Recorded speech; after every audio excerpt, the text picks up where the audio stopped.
Hi guys, most of them get answer 36 for this problem. It is wrong.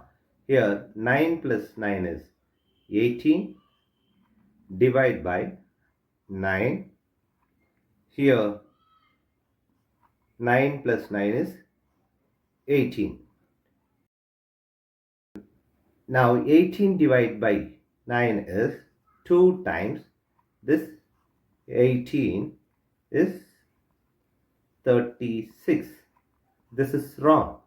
As per the order of operations, PEMDAS,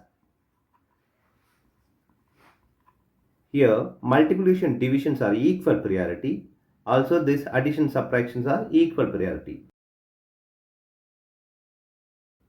We have to follow this left to right order in the problem. Now we are going to do this problem in correct way by using this order of operation.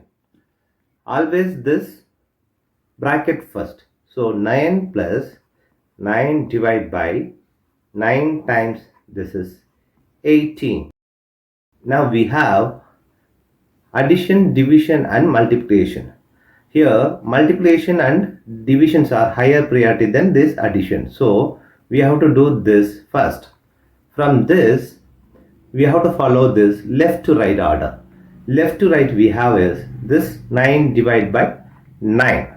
So 9 plus 9 divided by 9 is 1 times this 18.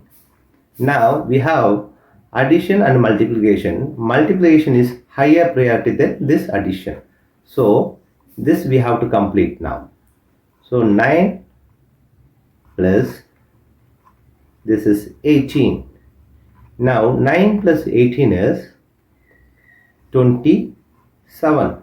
This is the correct answer. So 27 is correct answer.